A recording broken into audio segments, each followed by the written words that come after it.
In today's episode, I sit down with Logan Charbonneau of Second Gen Hardwood. And Logan's actually a returning guest. And it's not that long ago that he and I sat down to record our first episode together. But there were two reasons that Logan wanted to do an update. The first is that after he listened to the episode we recorded together, he felt strongly that he really didn't do it justice in terms of sharing the whole story, right? He was really sharing just the success he's had. And where the real gold lies is in hearing the struggles, the lessons learned, the failures. And his hope was that in re recording, or not re recording, but recording an additional episode, that people would hear his story, his journey, and think that if he can do it, so can I. And so we're going to spend over an hour, I think, talking to Logan and having him share his journey. And I think that so much of what he shares will resonate with a lot of people. Either if you've been there before, if you're there now, or if you want to make sure you don't end up there. I think that you're going to have a lot to take away from this episode. Now, the second reason that we're recording this update is that a lot changed in Logan's business from the first episode that we recorded together. In fact, he called me at the end of 2025 to let me know that he had dramatically exceeded the target that he had set for the year.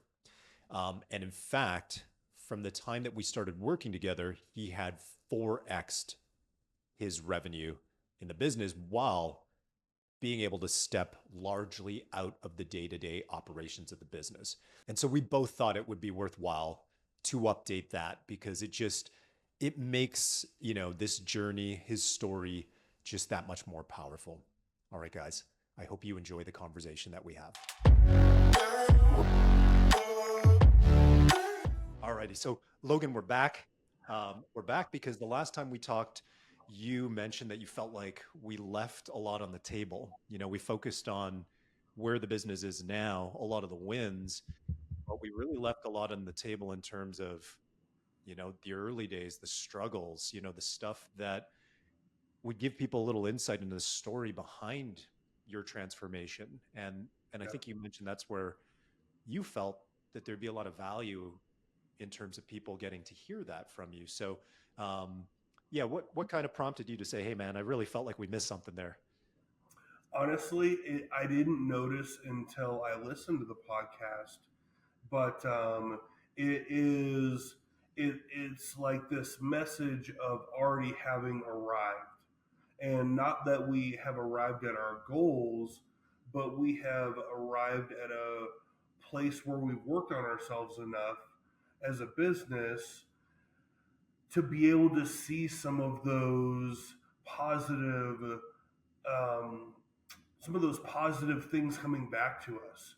And it really didn't give a frame of context for everything that it took to get here and how, you know, normal and downright, honestly, the failures that led up to the success that we're experiencing now. So I wanted to give that, that story of hope for everybody out there that, I mean, you're never too far gone to be able to turn it around and turn it into something that you love to do. Awesome, awesome. Yeah, so we'll get into, I've got because we've talked a lot. Like our conversations when we end up on the phone, 1 hour, 2 hours, we clock them, and our podcast broke the, almost the 2 hour mark, and we edited it down a bit. But in talking to you, privately and the things that you've shared, I think that's where I've said, yeah, if we had pressed record on this phone conversation, there'd be so much gold there, right? And I Yeah. think it's going to maybe be, it's always hard to recapture that once you're live and recording like we are here. But I jotted down after we got off our call last night when we were just talking, made some notes in terms of what I think would be really valuable for us to focus on. So if you don't mind, I'm just going to jump into some of the questions that I wrote down. Yeah. All right, awesome. So before starting the business. I know we talked about on the last episode, and so I don't think we need to get into that. Talked about, growing up in the business. We talked about starting your own Mhm. business. But before, uh, your life wasn't always on a path that was going to end well, maybe, right? And you've shared pieces of that privately. What were the early years like for you, and where were you headed? What were you up to? Really, I grew up in a wonderful family, and it was like I just couldn't handle it. It was the self sabotage, you know, that just I totally purposely took myself and just ran my life through the ringer. I mean, everything from being heavily addicted to drugs when I was, just barely out of high school and ending up, running with people that were selling narcotics and becoming a thief. And I mean, it just was such a hard path that the road was really laid out for me. My dad's a pastor and a chaplain and has owned this hardwood flooring company that I grew up working in my whole life. All I had to do was just not completely screw it up, and I couldn't handle it. And because of the grace of God and the grace of my parents, and even later on in the years, the grace of my wife, was I allowed to become the person that I am today, that I can actually say that I'm proud to be. So it sounds like, you're living life recklessly, Yeah, somewhat, yeah, and you've shared some of the things privately that you were pretty deep into things without us needing to get into all of the details. But you were pretty deep into certain things, and if you could imagine yourself on a parallel track to where you are now, your life is blessed. You're building a really successful business, got a great family. You're now starting to mentor others. But in an alternate universe, had you stayed on that track, I think we both know where you could have ended up. But yeah, yeah. was there a point? Was there one definitive point where you took a left turn, and got on the right path, so to speak, or was it more gradual over time, where you were over time starting to see you were heading down the wrong path, and it took maybe years for you to get on the right path? I'm just curious. It was gradual. I mean, I could see right away that I was going down the wrong path with, um, you know, my my alcohol abuse, my, even showing up to work stoned, and this is when I had a family, but it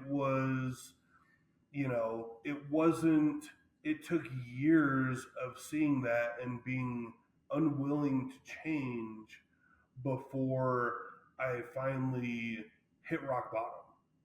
And that probably happened 4 or 5 years ago, where, you know, my wife had had enough, my my body had had enough. I was 300 pounds, and I just had to finally give up, as far as like just surrender myself to finally, okay, I need to change. Something has to Yeah. change.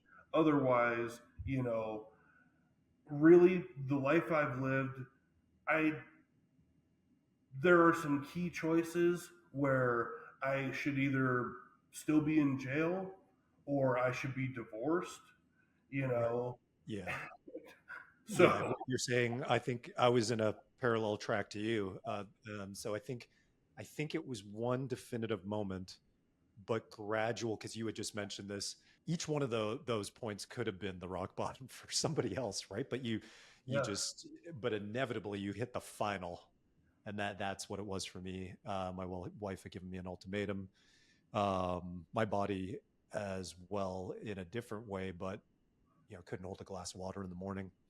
It just spill, it just shake Yeah. so much. So I think I'm about to hit 16 years where I haven't had a drink. Um, Oh but yeah, was congratulations. alcoholic, alcoholic for about 10 years. Um, or maybe more. But now it feels like a lifetime ago. I can't even really remember. Like it just seems like that was a totally different person, different life. Right. Especially because it's been that long. I mean, 16 years is a long time. But yeah, it was the same for me in terms of those gradual, and then that that final rock bottom was so deep, you know, Really. that there was no alternative. And then, yes, exactly, had to surrender.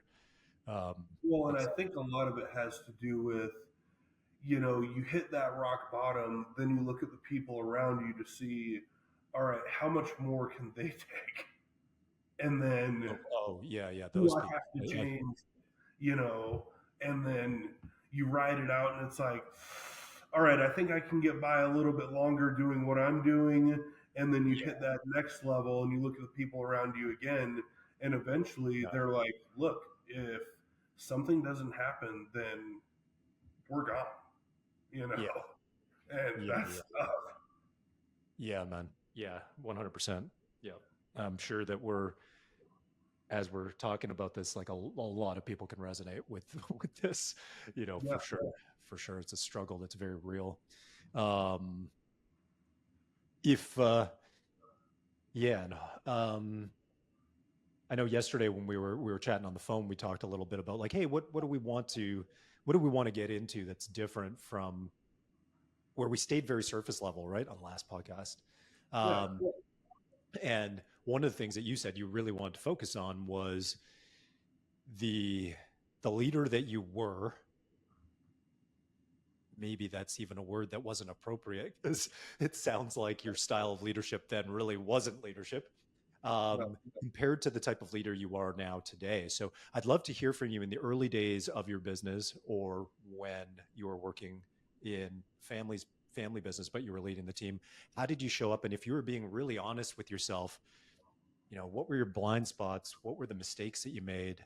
And then if we could unpack for people, what are the lessons? Yeah. I'd love to hear about that. Yeah. I mean, honestly, looking back on it, I mean, I thought I was hot stuff. I mean, come to find out all I had were blind spots, you know? I mean, it just, I felt like if I could just push people hard enough, that they would be happy with the end result, assuming that everyone had the same values that I did. And I don't mean values as far as like, oh, being, an ethical businessman or working hard. It was for me, you know, we were fairly broke growing up. And then I started a family, and we were really poor starting a family. So all I cared about was that dollar. Mhm. Nothing else mattered. I would set myself on fire for a $20 bill if that's what it meant to put food on the table. Mhm. So I assumed that that was all that mattered to other people. So if we were working and I wanted to work 14-hour days, then we were working 14-hour days, and I really didn't care what you thought about it. Whether, and I mean, I've even had guys that were my friends, that still are my friends today, tell me, like, dude, I don't need this money. Like, and I would just tell them, then go work with someone else, because this is what I'm doing and I'm here working. And if you don't want to be here with me working, then go, and Did that was you my end attitude. up, did you end up losing some people? Oh, yeah. Yeah. Yeah. And, I mean, the ones that stuck around were, some of my best friends. And I don't know if it's because they were my friends that they stuck around, or if they eventually got to adopt that mentality of just get the grind done, But it was not fun to be under my supervision. I wouldn't even call it leadership. It was, I was a taskmaster, and it was crack the whip until work was done, and it was not a positive way to lead people, you know. And that was, Well, you also mentioned, I might be wrong on this because I might be crossing over interviews, but you and I chatted like very, very briefly on what we wanted to hit on today that you felt was missing from our last podcast. I think you mentioned that you would, is this correct? Insult people to the point that so that they would leave, or I forget. Did you yeah, mention something like that? yeah, Okay, I'm not getting that wrong. Okay, it was late when we were no, having our call, and my brain was a little fried, as you know. Yeah. yeah. Uh, And I mean, it was absolutely toxic because, the people that would the people that were used to being around me and that would feed off of that energy, then they became that same way where it was, if we didn't feel like you fit in, we would just basically abuse you until you quit verbally, oh, yeah. you That's the know. word you used. You used the word abuse, not insult. That was the right word. That's like the word I couldn't remember exactly how you put it. Yeah, you abuse people until they would give up, right? Yeah, yeah. I mean, and there's some of those people that probably were capable of being a really great asset, but because it wasn't to the extreme that I wanted to push everything, Right. which was outside of the way that my dad led the company. But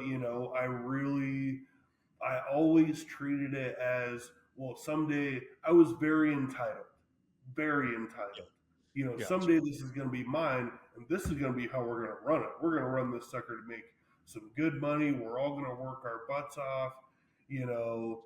And it was so anti-productive Mm. that it just pushed people away, Yeah, and I think I used the wrong word there when I said they gave up. They didn't give up. You broke them. yeah, Sounds like, yeah. yeah. Now that was in your dad's business, and you're saying, yeah, that I'm curious in starting your own business. Did you start off as with the same leadership style? Because I'm familiar with the leadership style you have now, and we'll get into that in a minute. Yeah. And it's worlds apart from Yeah. how you started. But I'm curious, did you just bring those bad habits into the, bad behavior into the new business? Or did you get a fresh Well, start and realize, wait, this is not the way I want to start things off? so I didn't bring those bad habits into the new business. I brought those bad habits into 5280 floors here in Denver. And, one of the things I didn't get to do during the last podcast was, a big thanks to them for giving me the opportunity that I had with them. Eric C., he's the owner of that business, and he was so imperative on teaching me the back end of the business. When I was with my dad, I learned everything about the trade itself, but I didn't learn about the business part. And his mentorship and him teaching me the backside of the business was so critical. Now, when I came into 5280 floors, I told him first day, I want to be the director of operations. Like, that's the job that I'm here for, you know. And I worked my way in the field. I brought those bad habits with me, but I was producing like crazy. Like, I mean, he hadn't seen someone that could,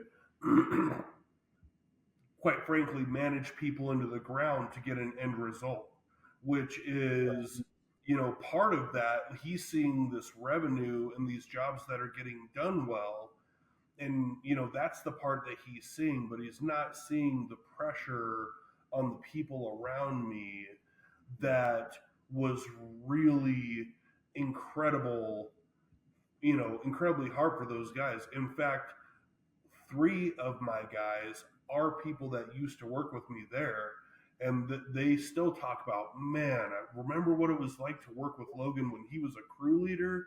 It was like, and by then I had seen some of my faults as far as I wasn't insulting. I would not put people down. Part of that was because I was out of my comfort zone for the first time. I was out of the family business. I didn't have that sense of entitlement, like I can just talk to anyone however I want to talk to them. I knew I was going to get punched in the face if I spoke to other people that way. But I was still just this whip cracking taskmaster, and just push, push, push, and I did work my way up to being the director of operations for 3 years, and then the head of sales for a year, and continued to run my quote unquote leadership that way. Now I had adjusted some, but I mean, I was cramming jobs through these guys, and some of them weren't prepared. Some of them, I thought they should be doing it faster, so I set the timeline at this when really they weren't capable of doing it at that. So they were frustrated. I was frustrated because I was just like, well, then work 14-hour days. I don't care what it takes, just do it. And there again, I still had not grasped the concept of not everyone values the same thing. Money is not the most important thing to everyone.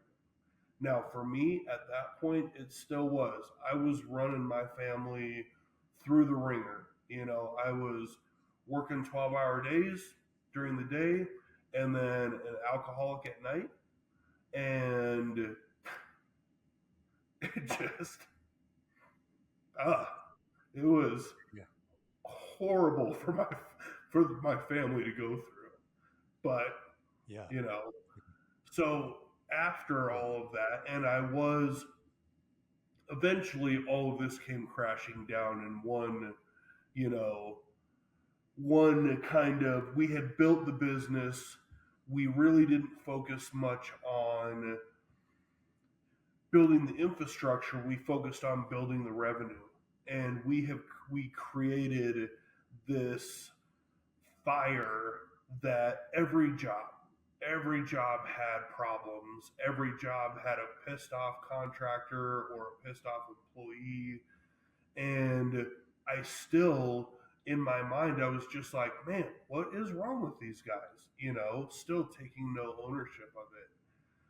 And finally, I got totally burned out, and I kind of shut down and had to leave 5280 floors. And that was the big turning point. I was completely brought to my knees. I thought I was this big hot shot. I was running all these crews, and really I wasn't leading anyone. I was just telling a bunch of people what to do.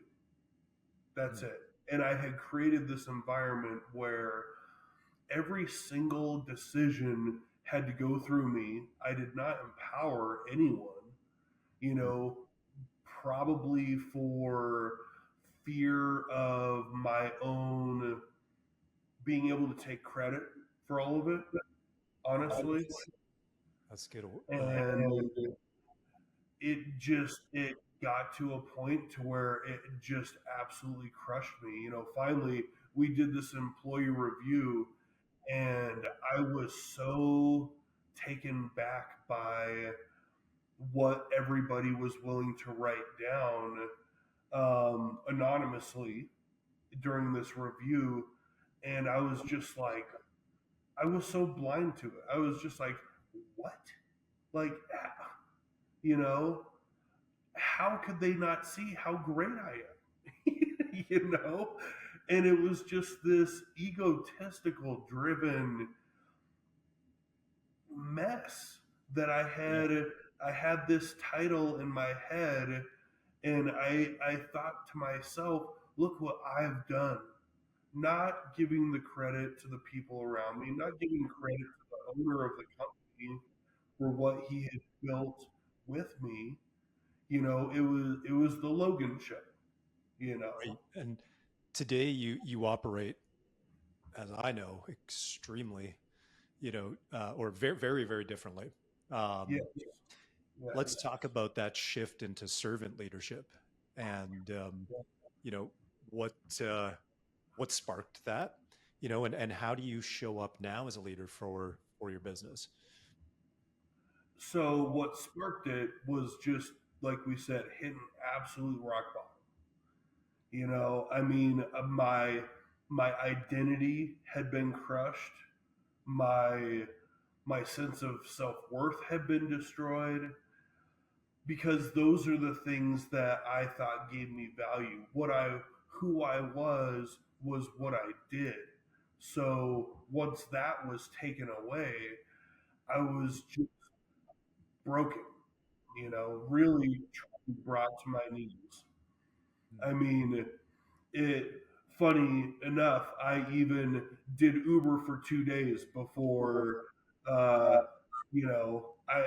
I didn't want to be a leader anymore, and I know that I've always been called to be a leader, but I was so fried and so done, and really I started listening to Craig Groeschel, and it was funny.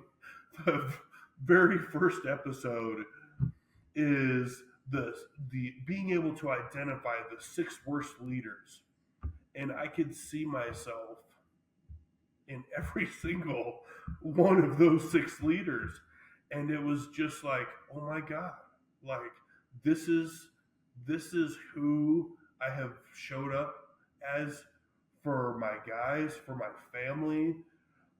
And once I saw how bad of a leader I was being in my profession, I just was like, oh my god, this is the leader that I've been for my family. Mm. And uh, that was tough, you know. And um, it forced me. That's when, as you know, I during the day I do not entertain myself. If I'm not working on something, then I'm listening to a book. I'm listening to a podcast on development and growth and personal growth. And I had to start out by fixing myself. You know, so my dad gave me the opportunity to buy some sanders from him, and so I did. And I started working by myself and just continued to really work on myself as I was doing my little 1-2 jobs a week, or I mean 1-2 jobs a month. And it was incredible, the liberation that I got from working for myself. And even my wife, when I hired the first guy, she was mad because she's like, I thought you said you didn't want to be in charge of anybody. And I just, I couldn't explain to her. I was like, but I'm changing, you know, I'm finally becoming that person that can love and lead another person,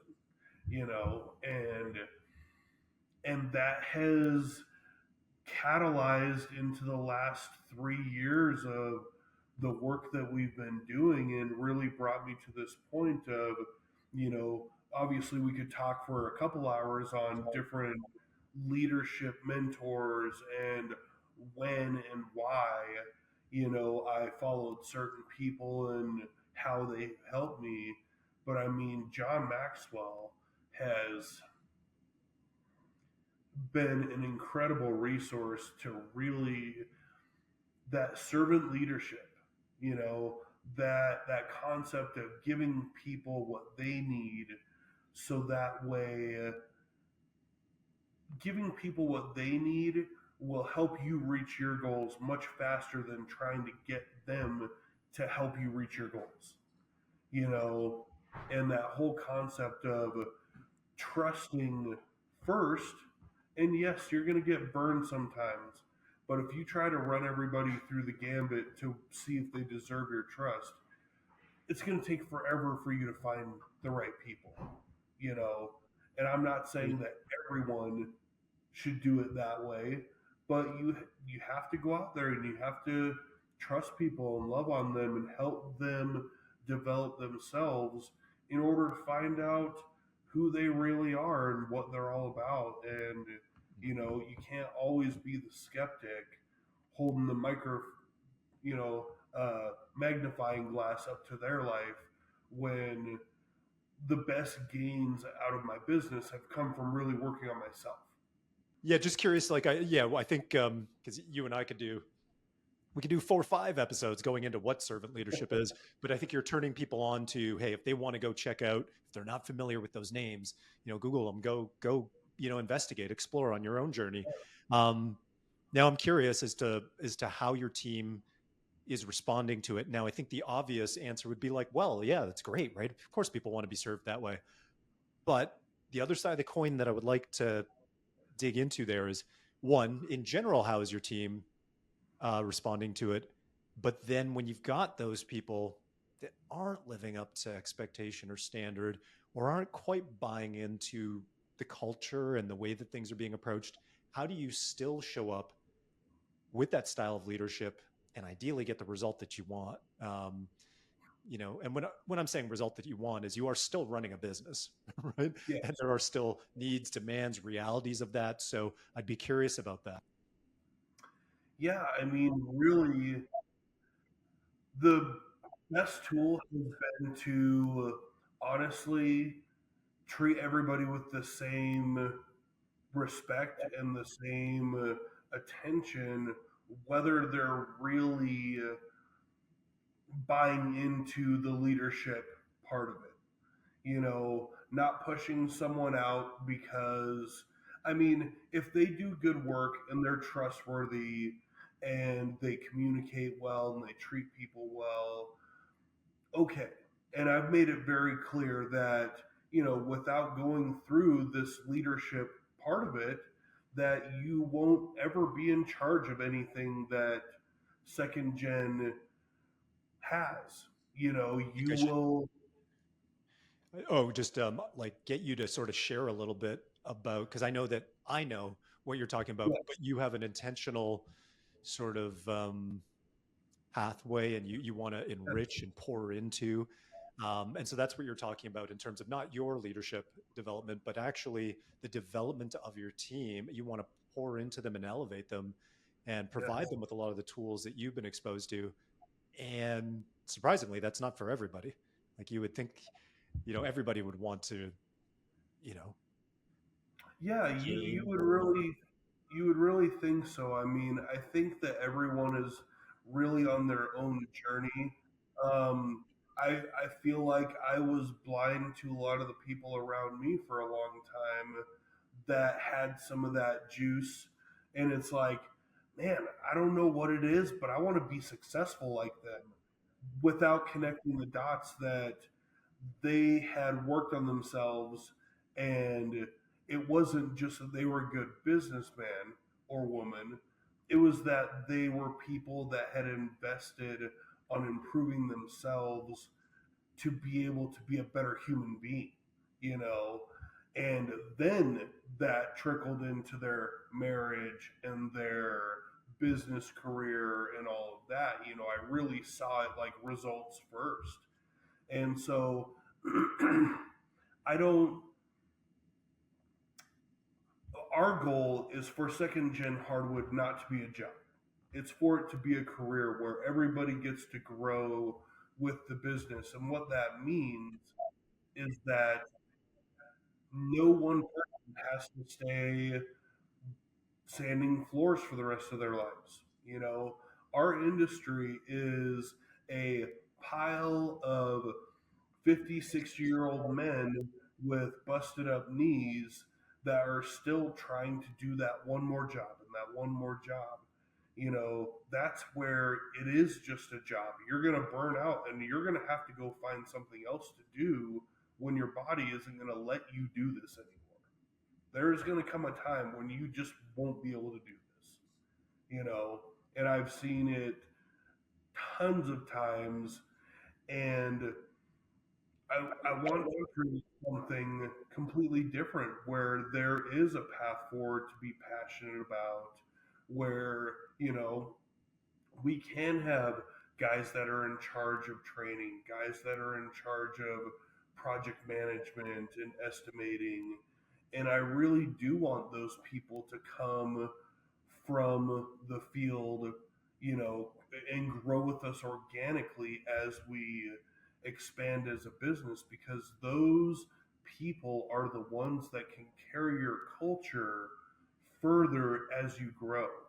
With me being one person, someday when we have 50 people, how can I sufficiently cast vision and culture to 50 people that at that point, some of them I probably won't see except for the quarterly meeting or something like that. I'm going to be less and less involved with the daily operations. That way I can focus on the big picture of what the company or companies are doing, and that's my dream, that's my goal. But in order to be able to sufficiently carry that culture and that vision down, you have to have these people that have grown with you, and you have to give them a reason to believe in what you're doing. you know I mean, one of the guys that has been with me since the start, I think we mentioned in the last podcast, I jumped into Driven for Growth at a time that was not really financially smart. Well, it was financially smart, but logically, it was like, okay, that's the extra money you have at the end of the month. You know, there are so many other places you need to spend this. Well, no, you know, and even now, one of my guys during the slowest time of the year has been promoted, and he has been the person that has really, really taken in that leadership, that mentality, and grown himself and developed himself.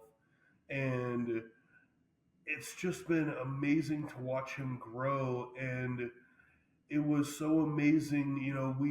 We've used our business to leverage our company to buy us freedom as owners, and to be able to leverage our business to buy other people freedom that deserve it is just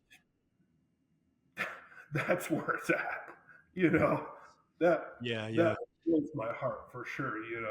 And it's like I want people to see that. I want the other guys or even other prospects or other people that are with other companies right now that aren't happy with what they're going through. I want them to see that there is a business out there that, wants to value them and really, I mean, and it's not easy. I'm not going to lie and say that, you know, oh, well, we're the company that's going to come and brush your hair and hold your hand. We're not that. But if you really want more out of your life and more out of yourself, we are that company that will stand by you and give you the tools and help you go to financial seminars, send you to leadership conferences. And I mean, I pay for the hotels, I pay for the tickets, I pay for everything, because you find those people that are willing to improve themselves. That can only be good things for me. You know, the worst thing in the world that could happen is that they develop themselves and they go on to be a success by themselves. Hmm. And I still get to be a part of that. Yeah, that's amazing. Whatever, you know, Amazing. that's Yeah. that's the worst that can happen by pouring into people like that. So, that's what drives us, and that's what I think makes us different. Mm. But that's also what makes it to where, like, when Monday comes, we're not dreading it. We're not disappointed when Monday comes. I'm ready to come to work on Monday. We got to go have a week long vacation. It was beautiful, it was wonderful, but I was ready to come back to work, and the guys were ready to have me back. And they're happiest when we're busy, not only because obviously they need to provide for their families, but the camaraderie and the community that we have is unlike anything that I've really been a part of. Love that, man. You're building something beautiful, man. And especially the contrast from, you know, Yeah, uh, I know what? what doesn't work. I'll tell you that. Yeah, yeah, right. There you go. That's exactly it. Um, yeah, before we land the plane here, there's four things that I wanted to hit um, that I didn't know about. One was just on our group coaching call yesterday. So we have a inside the Driven for Growth community. We do a group coaching call every Wednesday. And you've got some people that are at the start of their journey, and you're able to share with them, just how the systems have impacted you, and how if they can just stick with it and just get on the other side of this is going to be impact. And you shared what you just touched on now about going on that vacation. I think you mentioned to us in one of the wins, but I think I forgot what you had shared with Rachel yesterday, that and we, without getting into the details of the exact systems or those types of things, because I think we talk a lot about the systems, and I get very tactical in a lot of the solo shows, and I actually Yeah, unpack the tactics of doing it. So without getting into that, but just the outcome of where you were before, and then being able to go on a week-long vacation where your team didn't need you, they weren't hit, you weren't there with your phone glued to your hand. So I'd love to hear about that, and then I'll just kind of go through the other three things before I let you jump off, because I know you've got a full day ahead of you. yeah. I mean, it was the first time ever that I've been able to leave the company and everything didn't come to a grinding halt when I was gone. You know, I feel like being in the program, there are a lot of systems that help do this, but it's really that mental shift. Once you can see a little bit of bandwidth and a little bit of freedom in one spot, and then it's just like, you know what, I want a little bit more of that. That was pretty awesome, you know, and then I want a little more. And, so I mean, really, Yeah. really, Oh, sorry. Go ahead. I keep interrupting you, oh, Logan. Yeah. No, go ahead. Go no, ahead. I mean, really, I feel like all of the systems are designed to help you really see how valuable your time is doing specifically what you are meant to do within your business. And once you can have a clear vision of that, that means that you don't have to fill your time. You don't have to be busy. Yes, are there other things that you can work on?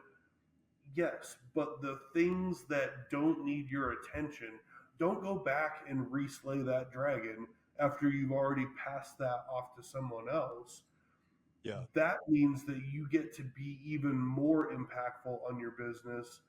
But then that also means that you really get to be the master of your own time. You Mhm. know, being able to walk away from my business for an entire week, have my head guy in charge, the guy that got promoted, Galel, and he did an amazing job. I got no phone calls, no text messages. My email was on vacation mode, and really understanding that you have a choice to choose your best life, to choose Yeah. your best week, your best year, and taking control of that. Your business can be one of two things. It can be a liberating tool or it can be an obligating tool. Mhm. And it just depends on what you let it be, Yeah. you know? So it's very critical to get to the other side of that. I know, like when Rachel and Rich, they're planning, they're trying to plan that best year. And at first, it seems like, how on earth am I ever going to take time for this? And then once you get over the hump and get the tools to be able to do that, you're like, how did I not operate this way the entire time before this? Like, what was I doing? You know, Right. because it it really is just amazing to gain that clarity of the value of your time and really see what your what your function in the business is and stay in your lane. If your lane Yeah. is to sell and to, do the accounting, okay, you have other people that are doing all those other tasks. Just because you finished what you're doing, that doesn't mean run in and try to save the day on Right. operations. Let them do their job and keep your freedom. And for those that don't, that are on the smaller scale, that don't have those people, there are creative ways of, finding people to buy back your time. One of the things I was going to mention there, and sorry, I was jumping in on you, is that we've taken your feedback that you've given, and on the first podcast episode, and you and I chatting, and then again last night, you sent us a video that you created for NWFA, a testimonial for them, and I'll talk about that in a minute on the work that you've done with us. Which is not what I didn't know that's what it was when I started watching it. I was like, oh man, Logan, this is awesome. But one of the things that you've mentioned is like at the beginning of the program, you've got to answer these questions the same way, and it's almost, you said in the video that you shared for NWFA, that it's almost irritating. And so when we first 1.0 of the 90-day growth engine program, ChatGPT was just coming online. Like people weren't really using it. AI, like the now the popularity and the commonplace usage of AI wasn't Mm, was just starting. It was just a ripple at that time. Um, and so, anyways, I say that to say we've done 2.0 and now it's 3.0. So we've already started building with the team, Wes, Andreas, myself, to because people are really busy, and so we're trying to help them get the freedom first to be able to then stabilize the business, work on the business. We're actually rebuilding it entirely. There's three things that are staying, and we're figuring out how to engineer it so that you get the result as fast as humanly possible. So that part that you were talking about when I was jumping in on you, sorry about that, is that you were saying you get a little daylight and you're like, ooh, I like that. This is nice. mhm. Like, oh my gosh, I got a little daylight. I could breathe again. I got a little more bandwidth. So we're trying to engineer and optimize the program, not only for that, but in every area to get the result as fast as humanly possible. And when I first built it, I only knew what I knew at the time. Like, I'd gone from a consultancy slash agency and had never built something that would be not us doing it live with you, right? I used to be on these calls and I would have 8 calls a day and then I'd burn myself out basically. Yeah. Easy, right? Ran myself into the ground. Trying to show up, trying to help people, trying to create transformation. And so, when trying to help people that are already overwhelmed, stretched thin, on the verge of burnout, you know, it's having to work on your business is necessary.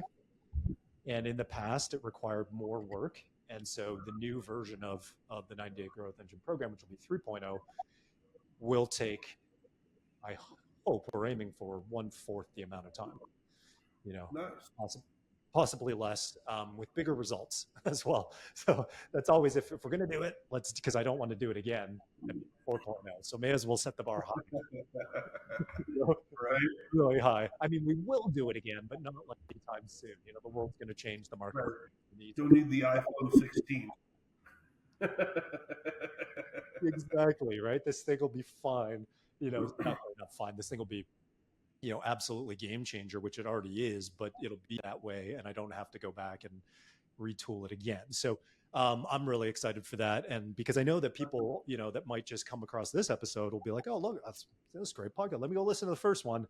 And so I do just want to get that update out there. When they hear that and they hear some of the work, we're really working on changing and expediting it, because that is the number one problem we're trying to solve. Is first, the owner is the bottleneck usually for the business to really grow, for it really to get to that next level.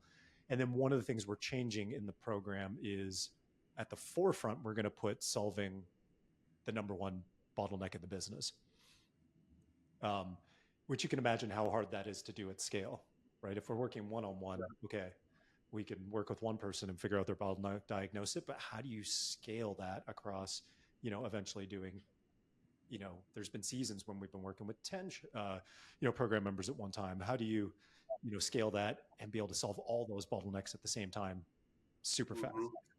So that's, that's, uh, that's something you'll be able to see firsthand inside of, upcoming a couple of the end of December, January, Nice. rolling that out. Yeah. And then now I've gotten completely off track, but the the second thing that I wanted to touch on here was I was on a call with Wes, our general manager, saw a call from you pop up and was like, "Oh, Wes, let me grab this call with Logan." And in our not that much time has gone by between our last podcast and this Yeah. one, but there's already an update. I would love to because I think we at like the end of our podcast had gone so long, we didn't unpack as much of like the hard numbers, the real impact. If you're comfortable sharing, I didn't ask you Yeah. actually at the beginning. Yeah. The hard numbers because I think it's very inspiring. And I'll set the table a little bit to say that, we shared some of this, I think, in the first podcast. You and I had met at the NWFA Expo, and you I think there was one other flooring company that was working with us from Tice that would represent like the smallest client slash program member, either client when we had an agency, a consulting business, or now the program that we have. I think smallest in terms of probably team member size as well as revenue. Yeah. Um, and that was even a bit of a question, like, is this the right like fit, in you coming into the program? And at that time, I think you were sitting around 500K. Is that correct? Yeah. Yeah. I mean, last year we tapped out at 560, which for us was like, holy smokes, how do we do that? Like let the confetti fall from the sky, you know? Yeah, But which is great and a great achievement. And if somebody else is listening to this and they're just starting out, have you go your own pace and your own journey and don't chase somebody else's when you hear where Logan wants to go. That may not be for you. You might be like, hey, this is the sweet spot. 500K, amazing. And for yeah, others, including like yourself, there's a lot more that you want to achieve there. And that's just sort of the first stepping stone.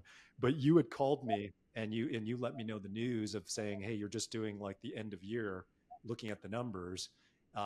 Where are you right now, and where do you think at December you'll wrap up? right now we have been so blessed to be able to triple revenue from last year. So we're at 1.7 million right now, and I think we've got between 50 and $100,000 worth of work. Definitely $100,000 that's supposed to happen in December, but they're commercial projects, so they one of them might push into January. So we may end up right around 1.8 million for the year, which our goal was just to honestly, I wanted $1 million and I didn't even know really if that would happen. And yeah, we were just crazy blessed to have the year that we did and be able to continue to grow. And back to what you said about the $500,000, I mean, really, if someone's dream is to have their business and they just love sanding the floors and they want to do that, you know, you know, that's going to be a great benchmark for someone that wants to stay that size or that doesn't want to be in charge of people. The only reason we're able to reach some of those goals early on is because of the people that we're surrounding ourselves with. And, I tell my guys as much as I get the opportunity to, no one needs me if there's no jobs to manage. If I don't have anybody to do the work, my job doesn't exist. It's all about them. I mean, I'm here to manage the business and keep the wheels rolling. But without surrounding yourself with those great people, nothing else can happen. That growth is just, it's just an idea without the rest. Yeah. And that's exactly it. I think, well, one, you guys are incredibly blessed, and you could Yeah. have you could have similar business in your market, and you can't really pinpoint why they're starving right now, right?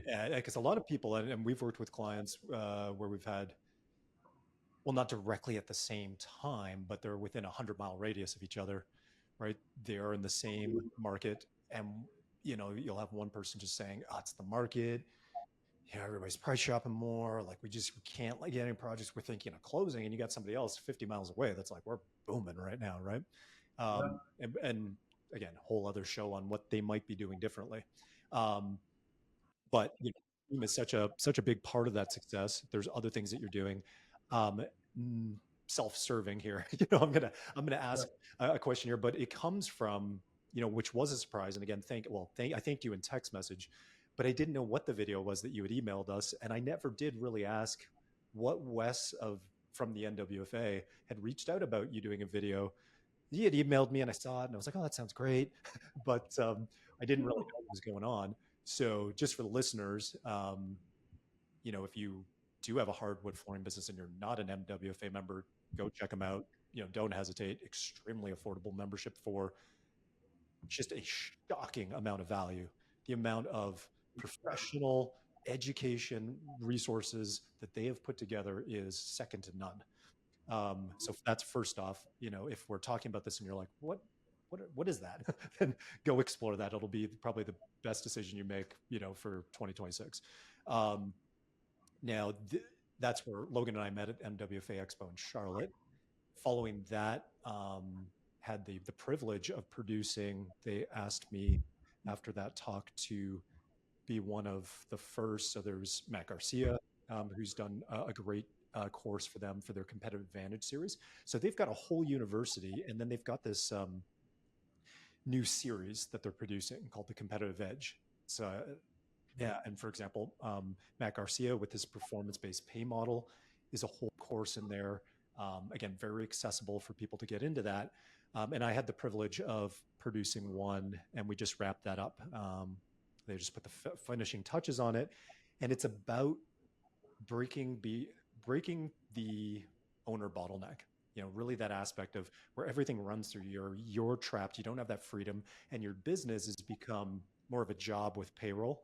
It's like a Mhm. job with overhead and all of the responsibilities, none of the freedom that you thought you were going to get. And we felt like that was a good starting point. So produced that, and then they reached out because I mentioned your success and transformation, and they reached out to you to record something. And I didn't know until I pressed play on the video. I was like, you, again, I'm incredibly grateful for all the kind things that you said about us in that video. Um, but connecting that to some of the things that you said there, you mentioned where the business has grown to now. Some of the things that you implemented, you got pretty tactical and explained the systems you had implemented. Um, if somebody's hearing this, if somebody's listened to your other episode and now hearing 3x growth, and a lot of the people that listen, I mean, our show is called Driven for Growth. So likely if you're listening to this, you want to grow in the same capacity that Logan does. You're ambitious, you're driven, and you want more for yourself, your family, your team, your community. And so I'm curious if you could tie together or some of the things you mentioned in the NWFA testimonial. That's actually what they reached out to you about was, is that right, Logan? I still haven't Yeah. asked that, but they reached out to kind of close the loop on stuff that I was teaching with the example I gave of your business, and they wanted it, I guess, directly from the source, right? Exactly. And funny enough, even when Wes reached out to me, I made sure to call or email you and say, "Hey, thanks for mentioning me, and getting me this like interview spot with them and everything." And you're like, "What are you talking about? I have no idea." And I was just like, "Oh, okay." But yeah, I mean, it just what they really wanted is just to really see directly from someone who had gone through the program how it had impacted them. And when I say have gone through the program, we're still going through the program, Right, right. but it's just to really see the value that it could add to the NWFA, because I think that the NWFA is an incredible resource and As I said on the testimonial, you know, it's about surrounding yourself with the best. You know, I mean, if I can be the dumbest person in a group of people and they still let me be there, then that's the best place I can be, because Always, that right? means Always. I'm going to be the one that benefits from all of that value. And that's what the NWFA is all about, that community and really helping people reach that next level, and I think they see the value in driven for growth, and they specifically, you know, named it the owner overload loop in the Oh yeah, curriculum. That's what they're that's addressing, you yeah, know. that's our sort of self-identifying label. So we have three. So if people are You know, listening to this podcast or watch, I keep forgetting, or watching this on YouTube, I've named those three stages. And so, yeah, we put that in the curriculum. mhm. You got the survival stage spiral. It's just like starting out. Um, and you guys can find the episodes on that owner overload loop and then the growth gridlock ceiling. So those are three episodes you guys can unpack. But, well, and I should just say why it sounds like, Logan and I are not on the same page as we're both running businesses. Things move fast. Somebody reaches out to record a video. You just say yes. I didn't know that was happening. And I got the video from Logan and didn't watch it till I was washing dishes at 9 o'clock at night or something like that. Now we're recording this 12 hours later. So, and I didn't have a chance to really, put all the dots together. But I'm incredibly grateful for the time you took to do that. You didn't record a 2-minute video. It's like 19 minutes long. Yeah, You've really taken them through it. And then Wes will work his magic as he did with, yeah, of course, but like really, really helping me out. Thank you, Wes. So that's where, I mean, things are moving fast. And Logan and I just decided to record this today, last night at 7 p.m. So if you guys are hearing this of like, hey, these guys are just jamming, trying to get their notes right. We're just, not yeah, trying to make this perfect, because that, as everybody knows, or you hear it a lot, enemy of progress, right? So we're that's just right. like, let's just do it. We'll jump on, we'll figure it out, and should be pretty good. So, um, Strike when the iron's hot, right? yeah, you mentioned some things on that interview, on that testimonial video for the NWFA that were really great, and they tied into what you had just realized of the growth benchmark you've now hit, and there's no going back for you, and 3 Mhm. xing. If someone was to ask you if they're hearing all this, and I don't actually know your answer, so I don't know what you're going to say. And I said to you last night, we contributed 1%, and you and your team 99% to your growth. But I am curious because people might want to hear from you. Well, what did the program give you in terms of contributing to that 3x growth? Honestly, it gave me the community of other high achievers to be surrounded by, and all of their wealth of knowledge and experience.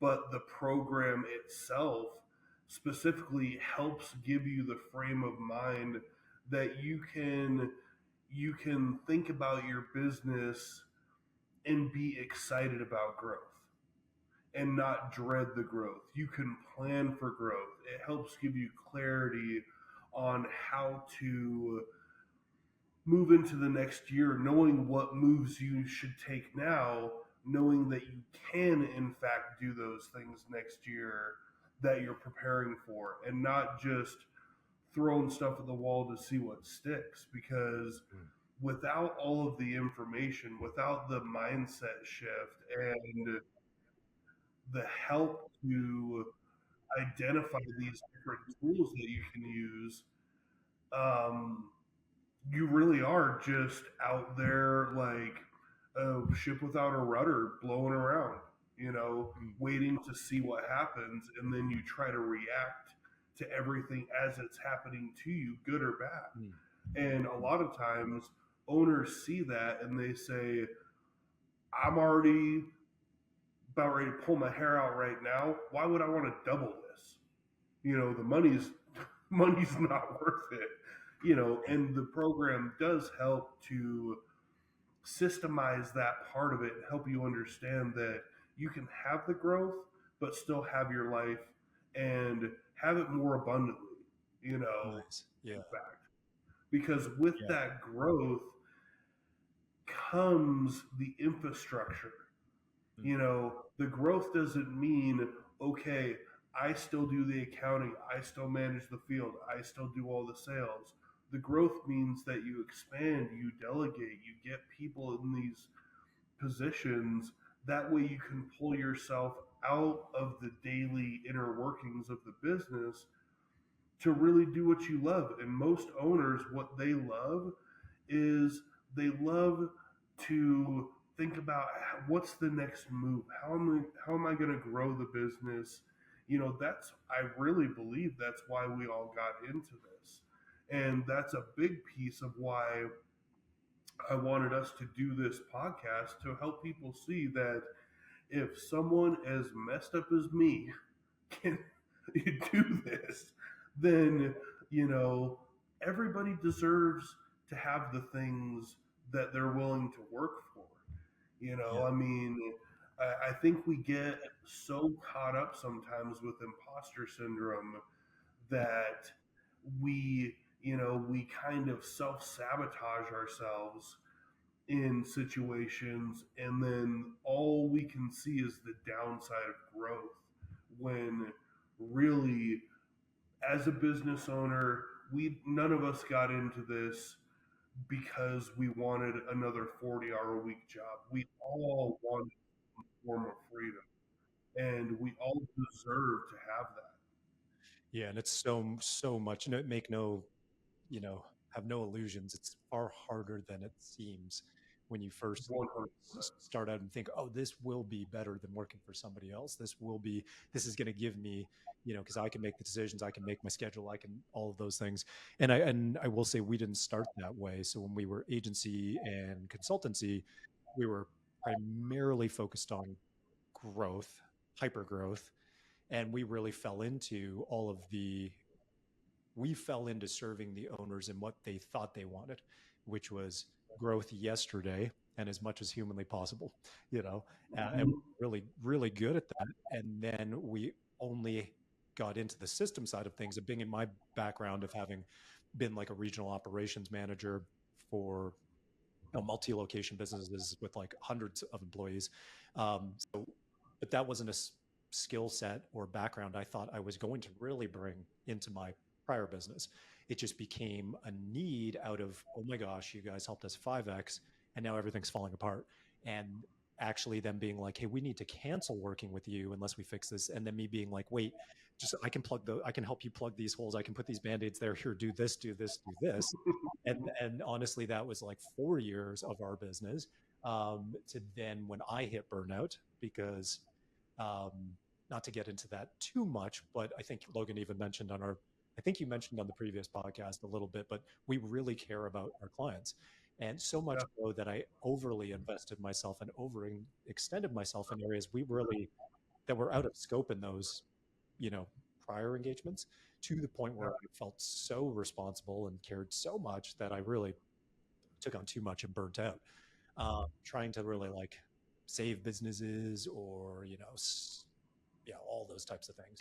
Um, so that became the catalyst for starting Driven for Growth, and having where I'm taking this is people are listening to this of like the clarity, and that's what a lot of people have shared has been some of the biggest benefits and transformation of the work we do, is the clarity, the confidence, the tools. But I do want to just kind of frame it up that we try to tackle both things simultaneously, which is hard. We tackle driving growth while at the same time gaining freedom and maintaining it, and creating that sustainable path for growth, which I'm not going to sit here and say we're always successful in, or it's going to be easy. It more often than not, it's going to be a beautiful mess. you know, it's, you know, it's gonna be messy.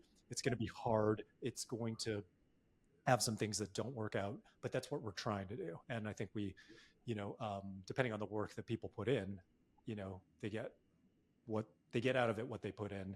And it's not going to be perfect, but you can walk those two lines. And you are an example of that, of being able to, actually, the title last podcast, I think, is double. Right? So we'll update this one with like, maybe with, some pointing to that, or maybe not, because this is more about the real talk of the real story and background that we missed out on the last time. But we talked about being able to double while gaining more freedom in the last one.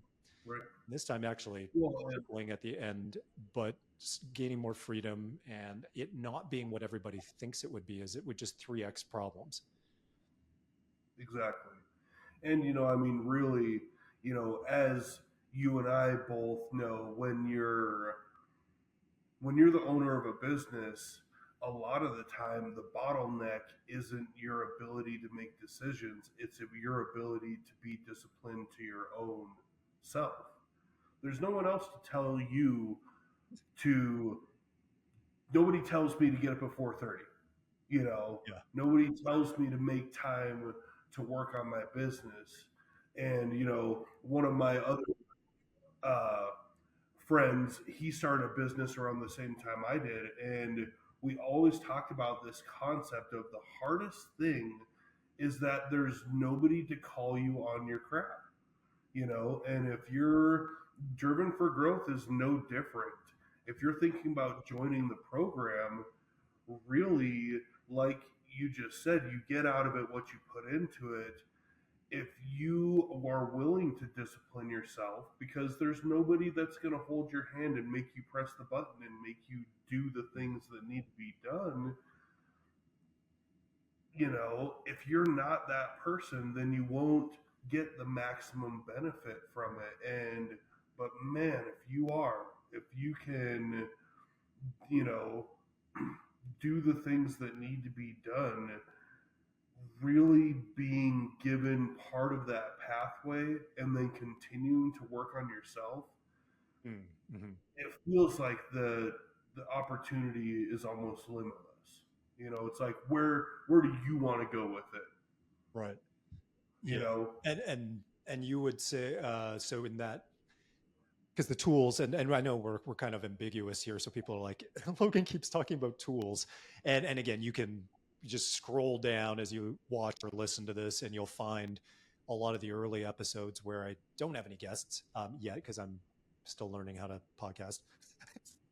Honestly, needed to like figure out the tools and even like how to get comfortable doing it.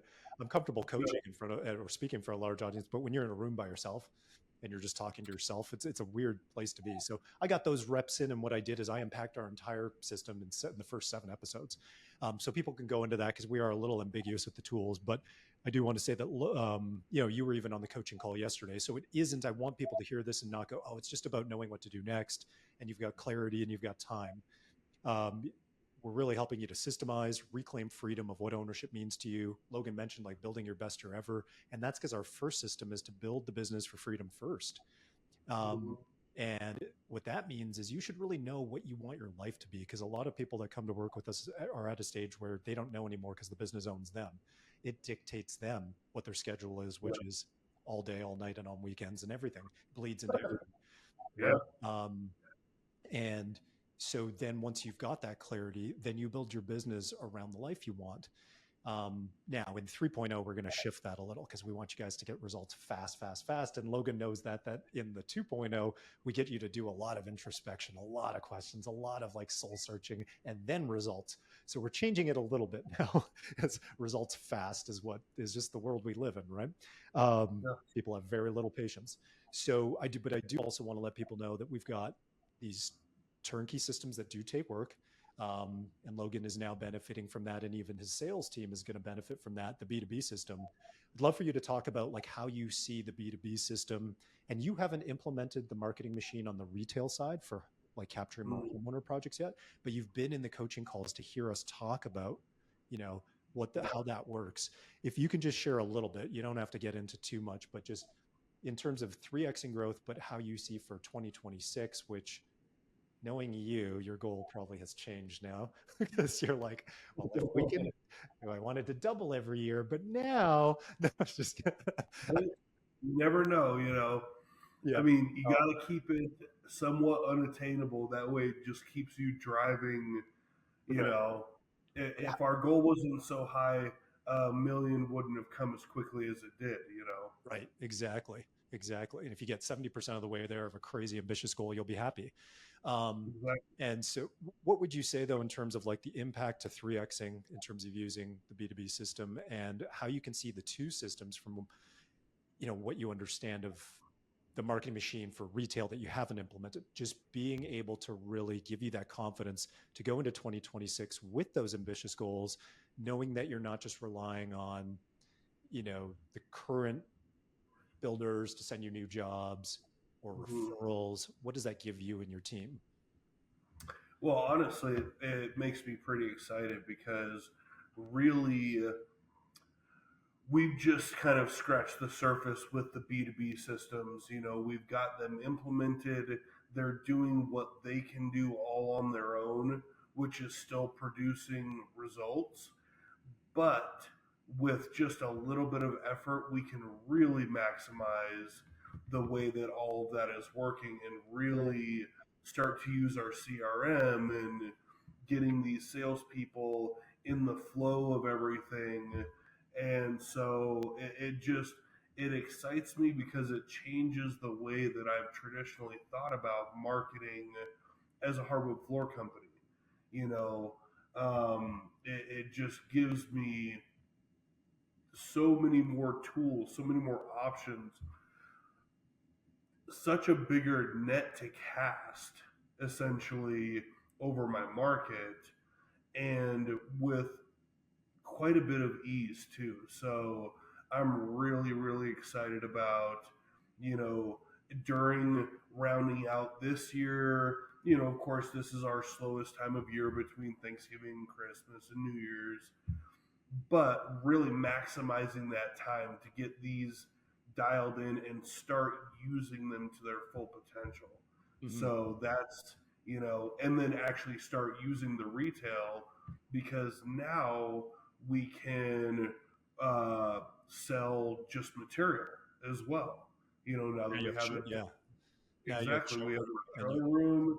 And so really being able to change and modify the way that our marketing message even is now, like, I'm just super excited about being able to implement all that, and what the future looks like. I mean, so yeah.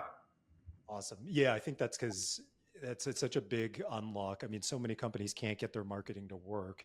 And I do think that is our competitive advantage is that we come from a unique place of having both on the systems side of things plus customer acquisition side. And I think you need both. You do. Hmm. Uh, Actually, we're going to kind of sidebar here for a second that we didn't do on our coaching call yesterday, but Yeah.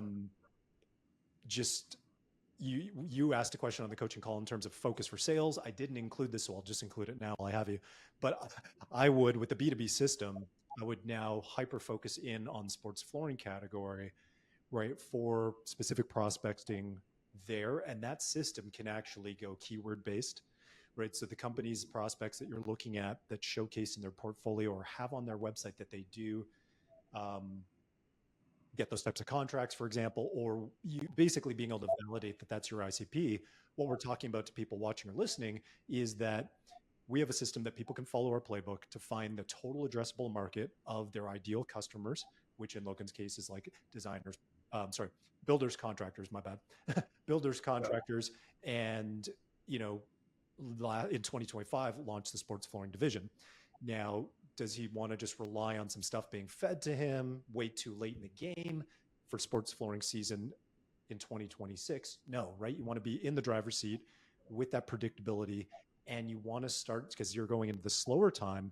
Now's the Yeah. time, to start getting in front of people in their inbox in an automated fashion like our system does. Have your sales team start to make those early touches, start to plant those seeds for when people are ready to have those conversations January, February, before bidding cycles begin and when those opportunities that are realistically not already spoken for, because a lot of them already will be, but Yeah. capturing some of those that are not, right?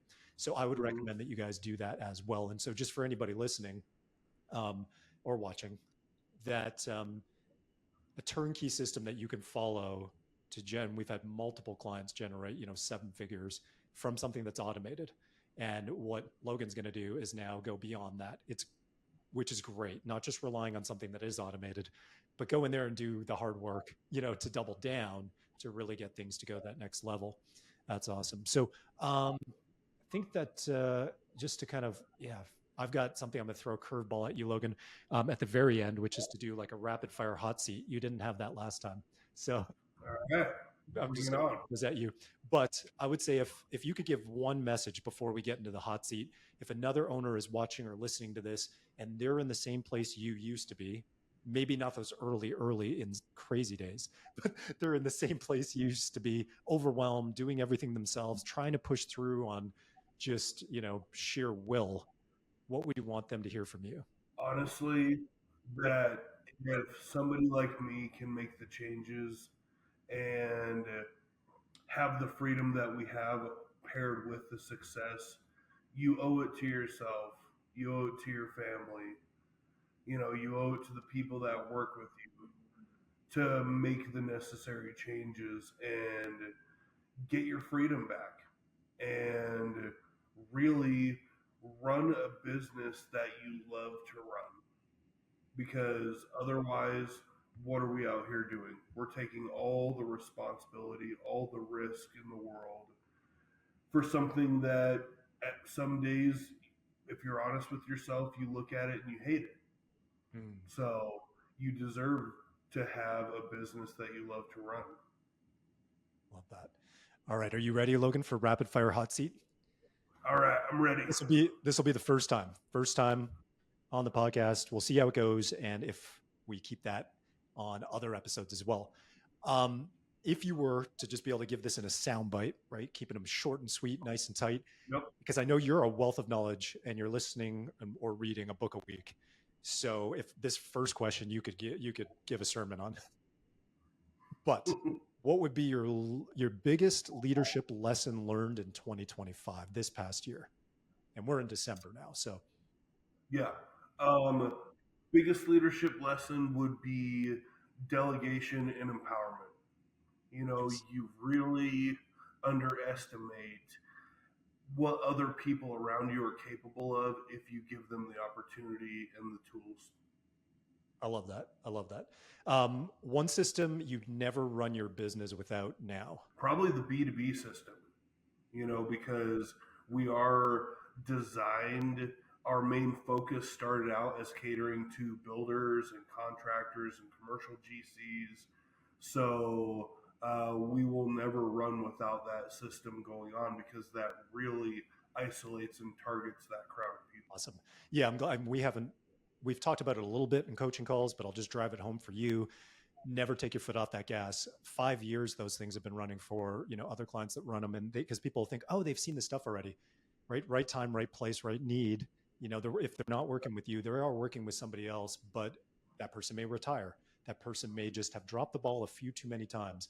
So you Yep. never shut it down. I love that. I love that. And what are you most excited about for 2026? the the growth and the ability to have impact on more people as we grow, you know be able to hire more people, be able to help foster more people's leadership, and be able to empower more of the guys that are already here with more responsibility as we grow, allowing people to grow with us and really creating that environment where everybody benefits at the same time. Mhm. Awesome. What's the one, if there is more than one, but what are you reading right now? What's the best book that you've got Um, right now that you can recommend? so I right now I'm starting to read The Psychology of Money. Just book about why we spend money on the things that we spend money on, how we view our debt, stuff like that. The one that I just got done with, oh my gosh, Richest Man in Babylon. I thought that was a really good book, and I had no idea that it preluded Napoleon Hill's book. Right. Um, ah, Oh my gosh. well, anyway, famous Napoleon Hill Yeah, book. everybody's going to be like, guys, come on. Awesome, awesome. Right. So, without going into too much detail on this one, you and I are both fans of group challenges with stakes, Yes. and we do them inside the program from time to time. I love them. They're not for everybody. You and I talked a little bit last night on the phone, and you're far, far crazier than I am. But uh, how do you see those? Because I'm a big fan, and I believe that they are very powerful in transformation, both in life and business. What are your thoughts on just how impactful they can be? And then we can tell people what we're actually talking about if necessary. Yeah, I mean, I think that what it does is it really there's a set group of people that really like that, you know, because there's a lot of people that don't, because once not only is it public, but you're in competition with a group, then there's no backing out, unless you're willing to take the negative stakes that you've set forward, So I mean, I think what it does is it really isolates those like-minded people and brings them together to push each other further. You know, one of your guys, Wes, he's in a group with Lel and I for morning workout sessions. Right now, we're all in competition to see who's going to get to bench 300 pounds first. And we're all in that 225, 255 range, but it's just, we're every morning I get a text from Wes and Galel when they hit the gym, and it just helps to keep us all driven and accountable, because there's a lot of days where I'm sore, I'm tired, I don't really want to go do it, but you don't get to do things based on how you feel. That's not how you grow. You do them because that's what you committed to do. And that's why I love those challenges, because it really forces you to say, oh, crap, all these other guys, like, I'm accountable to everybody else. I'm going to have to tell them I didn't do this. And in our group, in our specific group, if you don't do it, everyone else in the group $20. And I have had to pay out my $20 to Wes and Galel once already, and I was like, I'm never doing that again, Yeah, and But that's a light one for the people tuning in. That's like, okay, $20. That's like a low negative stake, but they're doing it for a really long period of time, so that can really add up. On the and that's business for every side, game. yeah, for every day. I really like them for the business as well. If you were tuned in, you're like, what exactly are they talking about? It's like if you've got an outcome, a result you want to produce, or a transformation, and you haven't been able to stick with something or commit to something or to produce that result or find the motivation, then it's a tool, it's a mechanism. I love them. They're a lot of fun. They can also be intimidating, but that's the part that forces you to take the action to produce the result. And so we'll do ones for business in terms of, okay, a certain amount of sales calls for the day, certain amount of commitment to producing. I think even this podcast, I was on a challenge. It was like, because I had delayed it for 3 years. And so finally, when I committed to it, I forget what the stake was, but it was semi terrifying. Like if I didn't do it weekly, I forget. And I made it with Andreas, and it was one sided. He didn't have a stake in it. It was just for me, and he would keep me accountable. I can't remember, but we've had some like, so I live on a mountain that goes an extra 1,000 feet vertically within, a 1 minute drive. It's quite steep. And so one Yeah. of mine for business challenge was the negative stake was like 20 sprints up that hill, right? So like up the mountain, it's not even a hill. It is literally a mountain. So 20 sprints up that, you'll probably puke, vomit, collapse at the end, and you're going to be in a world of pain, right? So, and that was just for a little challenge we did for 1 week that I was like, I'm underperforming in this area. I need to make this public so that I'm committing to others outside myself, and they keep me accountable. And then if I fail on that challenge of completing X by a certain amount of time, I've got to do 20 of those sprints. So you better believe it. I don't even remember what the thing was because I do this so frequently. So because I got it done and I didn't have to run those sprints. You know what I mean? Um, Hmm. so that's what we're talking about. That's it. Just something to have in your bag if you're stuck. Highly recommend you try that out.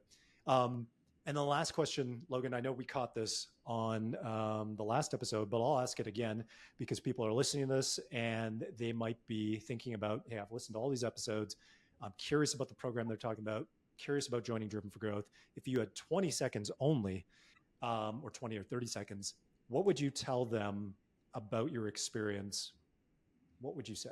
I would say that if you want real change, that you're coming to the right place. And real change doesn't come without pain and cost, or I word that as investment in yourself and in your business. And if you're willing to do the work, the results are there. And I highly recommend, if you're sick of the way things are going and you can't figure your way out of that hole, that this is a great place to come and be given the opportunity and the tools to be able to do that. Awesome. I appreciate that, man. And what I would say is if you are going to then take action, you'll be in rooms with people like Logan who are a wealth of knowledge and often provide more insights and more coaching than we do. So, you gain from that as well. We appreciate you, Logan. Thank you so much for taking the time twice. I think we didn't eclipse the last one in terms of length, but I think we did in terms of being authentic, in terms of really telling your story, not Yeah, just the highlights and the wins. So appreciate you, brother. Thank you so much. you too, man.